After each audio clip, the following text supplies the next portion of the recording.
Possessive যেমন my, your, his, her, their, its etcetera. Demonstratives যেমন this, that, these, those. Adjectives ও নাউনের মাঝখানে কোনো আর্টিকেল বসে না, যেমন দিস ইজ হিজ কার। এখানে হিজ এটা হচ্ছে পজেসিভ আর কার এটা হচ্ছে নাউন, অর্থাৎ এই দুইয়ের মাঝখানে কোনো আর্টিকেল হবে না। This car is brand new. This এটা হচ্ছে ডেমনস্ট্রেটিভ আর কার এটা হচ্ছে নাউন, অর্থাৎ ডেমনস্ট্রেটিভ আর নাউন এর মাঝখানে কোনো আর্টিকেল হবে না।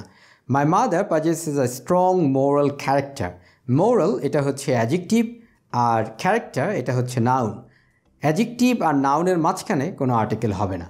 কথাটিকে আরেকটি সহজ করে বলা যায়, এই পজেসিভ বা ডেমনস্ট্রেটিভ যাই বলি এগুলো কিন্তু আসলে বৃহত্তর অর্থে অ্যাডজেক্টিভেরই আওতাভুক্ত।